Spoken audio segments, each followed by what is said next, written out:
Alright everybody, time for the third and final battle. Let's go.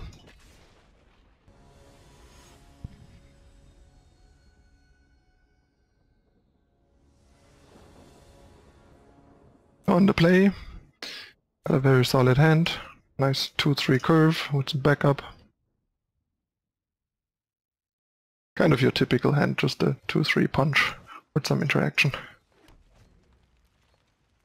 Let's see what we're up against. Another island. Since we don't know what kind of island deck, I'll go for the non-haste here. Sizing might matter against like a trickster or, I don't know, against shock.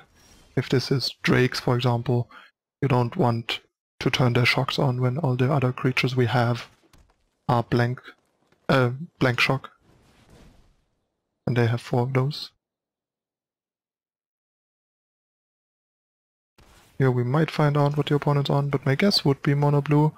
There's the trickster, yeah. So making it a 3-3 already kind of paid off. Because otherwise the opponent could have potentially traded.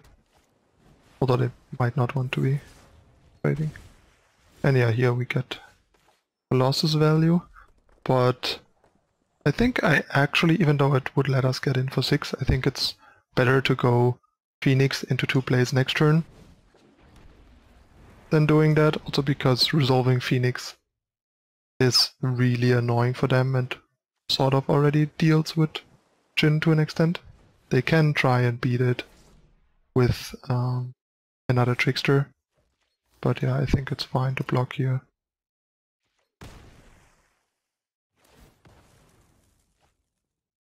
There's not really anything that punishes us here at this point. If they don't trickster before it dies. Phoenix coming back. Another Phoenix. And yeah, I think I'll go for this. Hope it gets torted, so see, it was so quick that it seems like the opponent might not have an instant here. I think we can just attack with everything here.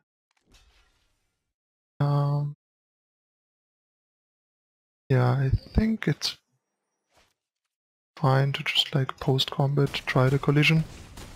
Not too likely to resolve, because there's possibly a spell pierce that we didn't get a pause for with the... Okay, if it resolves the game, it's just wow, over. That was distraction. But yeah, even without the Colossus resolving, we are pretty far ahead in the race and on board. But I think it would be hard for mono blue to come back there. Yeah, here we just bring in the coils. And I usually shave like 2 of these and maybe 1 of each of these. Just to kind of slim down the curve a bit. And they are good in different ways in different situations, so I think I'd rather shave 1 of each than 2 of these. And I also don't wanna... Actually, I think I like shaving these a bit more, because they don't pressure that well, don't fight that well, and the ability is a bit slow and the grindy potential doesn't matter. So yeah, I think I'll do this.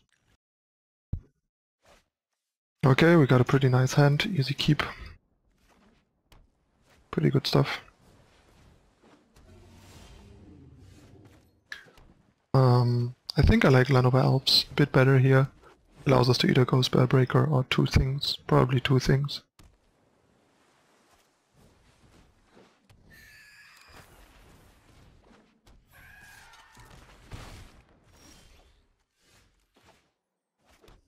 We could go for like Pelt Collector and a burn spell, but I think I'd rather do this. I think in this case I want to get in for damage to not fall too far behind on the race. And if a trickster trades with this, that's totally fine. Next turn I would like to draw a red source, either to go Spellbreaker, Shock, or just like 2 burn spells. That's a bit awkward. I think the best play is to just... attacking with everything. Kinda sucks because Trickster eats this. I guess I can only attack with these.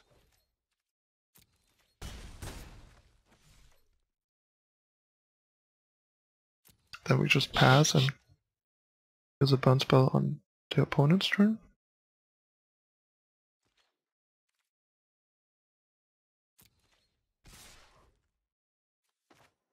Gonna just lightning strike this. If he spell pierces, that's fine.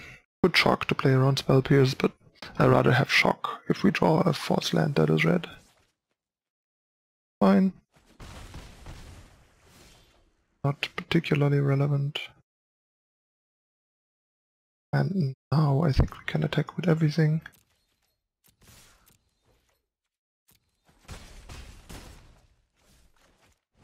Play shock on this.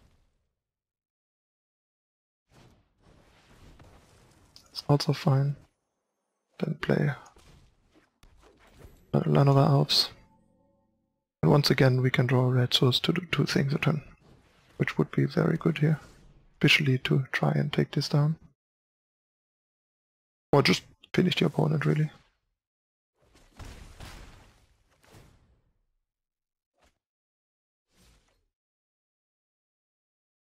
If we don't draw a land, I think I'll just Lava Coil this too. Or actually Lava Coil this to get rid of that. Okay, that's nice.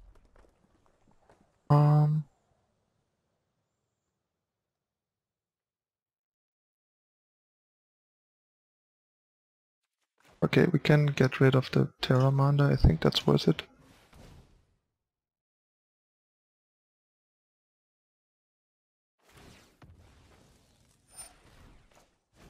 And then we can attack. And now I really like our chances. This is too far from getting activated, and yep, got him. And that is why you don't need 4 Harpoon. I mean, the matchup is just fine. Deck just outsizes and outraces really well. Platinum 3 in an easy clean sweep. So that puts my record at 33-9, being even more impressive. So we are pretty close to the 80% win rate that I had at some point. So yeah, that's insane. I even had higher win rates at certain points. I was like 14-2. Then I was at like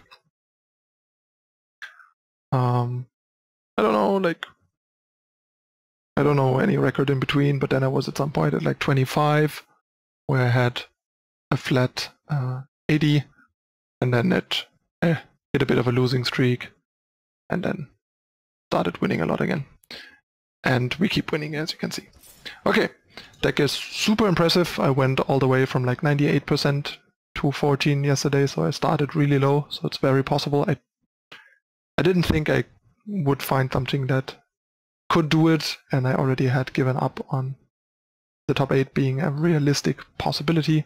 I just wish I would have played a bit faster towards the second half of the day and just queued up faster and played the matches as fast as possible to get some extra time, because in the end it was really all about time. I would have had like an hour more. I think I would have made it into top 8 very confidently. The deck just has been destroying everyone, and with a win rate of close to 80%, all you need is time to get there, even if the last couple of spots take a couple of wins per rank to climb. So yeah, or if I would have just given the deck a shot the day before and already like made it to like top 100 or something with it, and then had the last day to push inside the top 100, are all things that would have made a difference for me to make it in. It's a bit sad having found the perfect deck to make it and then miss out on time due to time management and or finding it too late. But yeah, we can try next time. There's the Magic qualifying, the Mythic qualifying weekends coming up, so gonna make a top 1000 in the next 2 months and play these, and hope I can top 60 in one of those to make it into the first ever Magic Arena Mythic Championship. So we'll see how that goes. As usual, you can catch me climbing and testing on my stream a lot, so make sure to follow me on social media and Twitch over here to catch me live streaming, and I'll keep you guys updated with more deck techs and stuff over here as well, of course, since there's like a more in-depth focus on the decks than on stream, where I mostly just play them and answer questions and stuff. Okay, if you enjoy the content, Subscribe down below, turn on notification icon to not miss out on future stuff. Hit the like button, share it with your friends, let me know in the comments what you think and how I can improve the content or what you would like me to explain or cover in the future. And yeah, if you want to support the channel, I would urge you to whitelist YouTube on an adblock to support the content for free. That would already help a lot. If you want to further support the content and the stream, check the description below. You can also usually find an importable deck list and a link to the playlist in the description part of every video. So thanks for watching, everyone. I'm your host ManuS. I'll see you next time. Bye.